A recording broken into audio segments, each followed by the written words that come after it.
বন্যা পরিস্থিতি সামলে উঠতে না উঠতেই ফের শুরু বালি পাচারের দৌরাত্ম্য। রাজগঞ্জ ব্লকের বেলাকোবা এলাকায় স্থানীয়দের অভিযোগ, রাত নামলে নিষেধাজ্ঞা সত্ত্বেও বালি বোঝাই ডাম্পার নির্দ্বিধায় ছুটে চলে এলাকা জুড়ে। আরো আশ্চর্যের বিষয়, বেশ কয়েকটি ডাম্পারের নম্বর প্লেট সঠিক স্থানে না রেখে রাখা হয়েছে চালকের কেবিনের ভেতরে, যাতে সোশ্যাল মিডিয়ার নজর এড়ানো যায়। সম্প্রতি ডুয়ার্স সহ জেলার বিস্তীর্ণ এলাকায় নদী বিপর্যয়ে বিধ্বস্ত হলেও এখনো চলছে অবৈধভাবে নদী থেকে বালি তোলার কাজ। মুখ্যমন্ত্রী মমতা বন্দ্যোপাধ্যায় দুবার ঘটনাস্থল পরিদর্শনে এসে প্রশাসনকে কঠোর পদক্ষেপের নির্দেশ দিয়ে গিয়েছিলেন, কিন্তু কাজকর্মে তার বাস্তব চিত্র বদলায়নি। বিরোধীদের দাবি, রাজ্যের শাসক দল ক্ষমতার জেরেই এই চলছে বালি মাফিয়াদের দৌরাত্ম্য। অন্যদিকে স্থানীয় মানুষ প্রশ্ন তুলছেন, প্রশাসন কোথায়? নদী ও পরিবেশ রক্ষায় জরুরি হস্তক্ষেপের দাবি জানিয়েছেন তারা। আমাদের সঙ্গে টেলিফোন লাইনে রয়েছে আমাদের প্রতিনিধি সানি রায়। সানি, এই যে মুখ্যমন্ত্রীর নির্দেশের পরেও বালি পাচার সক্রিয় রয়েছে, কি জানা যাচ্ছে? একদম সৈকত, দেখো তোমাকে জানিয়ে রাখি যে উত্তরবঙ্গের ডুয়ার্সের বিভিন্ন জেলাতে কিন্তু ইতিমধ্যেই বালি মাফিয়াদের দৌরাত্ম্যের ছবিটা বারবার প্রকাশ্যে আসছে। এবং গত কয়েকদিন আগেই আমরা যে খবরটা তুলে ধরেছিলাম যে জর্দা নদী থেকে শুরু করে কিন্তু একাধিক নদীর থেকে বালি পাচার হচ্ছিল, সেই ছবি আমরা তুলে ধরার চেষ্টা করেছিলাম, সেই ছবি আমরা বরাবর তুলে ধরছি। এবং তোমাকে জানিয়ে রাখি যে এখন কিন্তু সাধারণ মানুষ যারা রয়েছেন তারা কিন্তু প্রতিবাদে সামিল হয়েছেন। তারা যেমনটা একেবারে নিজেরাই তারা কিন্তু সোশ্যাল মিডিয়াতে সেই ভিডিও প্রকাশ করে কিন্তু আন্দোলনে নেমেছেন এবং প্রতিবাদ জানাচ্ছেন। প্রশাসনের ভূমিকা নিয়ে একাধিকবার প্রশ্ন উঠছে।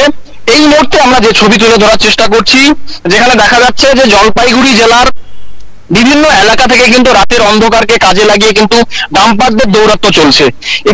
এই মুহূর্তে যে কালী পূজার মরশুম চলছে, সেখানে কিন্তু বেশ কিছু ক্লাব যারা রয়েছেন তারা কিন্তু চাঁদা কালেকশনের জন্য বিভিন্ন গাড়িকে আটক করছেন। এবং এদিন রাতেও কিন্তু এমনই এক ঘটনার সাক্ষী থাকলো জলপাইগুড়ি, যেখানে একটি ডাম্পারকে আটক করেছেন স্থানীয় একটি ক্লাব। এবং তারপরেই কিন্তু উঠে আসে একেবারে এই ধরনের ছবি, যেখানে দেখা যাচ্ছে যে ডাম্পারের নাম্বার প্লেট কিন্তু নির্দিষ্ট জায়গায় না থেকে সেই নাম্বার প্লেট খুলে নিয়ে চালকের যে কেবিন রয়েছে সেই কেবিনের মধ্যে রাখা রয়েছে। এবং ডাম্পার থেকে কিন্তু রীতিমতো একেবারে জল নেমে আসছে, অর্থাৎ নদী থেকে সদ্য সেই বালি তুলে কিন্তু অন্যত্র পাচার করার একটা প্রয়াস চালানো হচ্ছে। এবং এখানে জেলা প্রশাসনের ভূমিকা নিয়ে প্রশ্ন তোলা হচ্ছে। সাধারণ মানুষ সেই গাড়িটিকে আটক করে দিয়ে বারবার চালককে প্রশ্ন করছে যে এই মাল কোথা থেকে আসছে, কোথায় যাচ্ছে, কেন পুলিশি নিরাপত্তা নেই। জলপাইগুড়ি জেলার যে বেলাকোপা এলাকা রয়েছে সেই এলাকা দিয়ে প্রতিনিয়ত রাতের অন্ধকারকে কাজে লাগিয়ে কিন্তু 100 থেকে 150 ডাম্পার প্রতিনিয়ত চলাচল করে, কিন্তু কোন রকম প্রশাসনিক নজরদারি সেখানে নেই, প্রশাসনিক তৎপরতা সেখানে নেই।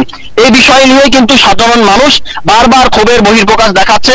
এবং তোমাকে জানিয়ে রাখি যে শাসক দলের মদতে এবং পুলিশ প্রশাসনের প্রত্যক্ষ পরোক্ষ মদতে ধরনের কাজ চলছে বলেই কিন্তু বারবার অভিযোগ তোলা হচ্ছে বিজেপির তরফ থেকে। তবে আজকের এই যে ছবি আমরা এই মুহূর্তে দেখাচ্ছি, তা কোনো রাজনৈতিক দলের নেতা কর্মীদের ফেসবুক পোস্ট বা তাদের দেওয়া কোনো ভিডিওতে নয়। সাধারণ মানুষ, গ্রামের এলাকাবাসীরা তারাই কিন্তু অতিষ্ঠ হয়ে সেই ডাম্পারকে আটক করে দিয়েছে এবং তারপরে এই ছবি ধরা পড়ছে। সৈকত, অনেক ধন্যবাদ সানি। যেমনটা জানা যাচ্ছে, স্থানীয় একটি ক্লাব আটক করেছে একটি ডাম্পারকে, নম্বর প্লেট লুকিয়ে রেখে চলছে বালি পাচার। মুখ্যমন্ত্রীর হুঁশিয়ারির পরেও একাধিকবার সক্রিয় রয়েছে এই বালি পাচার চক্র। ভাবে সব গাড়ির নাম্বার,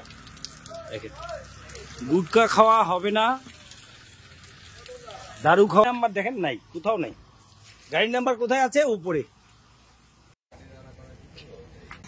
সন্ধ্যা হলে পরে শয়ে ডাম্পার চলতেছে। আজকে নবজীবন ক্লাবের ওখানে একটা ডাম্পার ধরা হয়েছে, ক্লাবের ছেলেরাই ধরছে। কিন্তু ঘটনাটা হচ্ছে কি, এটা কি ধরনের প্রশাসন কোথায়? আজকে রংধামেলের মেলায় কয়েকজন ছেলে গুটকা খাইছে বলে তাদের মাথা নেড়া করে দেওয়া হয়েছে। যারা ডাম্পার চালাচ্ছে তাদের কি হবে? আজকে এই তালিবানি শাসন এখানে চলবে? আজকে দারুর দোকান বন্ধ করুক, আগে গুটকার দোকান বন্ধ করুক, সিগারেটের দোকান বন্ধ করুক। আজকে রংধামালিতে দারুর দোকানটা আগে সবার আগে বন্ধ করা উচিত। ওটার বেলায় কোনো কথা নাই।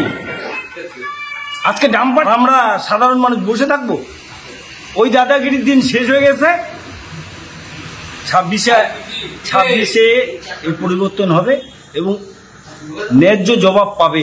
26-এর পরে পাগলা কুকুরকে যেভাবে মারা হয় সেইভাবে এই তৃণমূলের নেতাদের এইভাবে মারা হবে যারা এই ধরনের কাজ করছে। ডাম্পার চলবে তখন দোষ নাই। একটা গুটকা খাইছে যার জন্য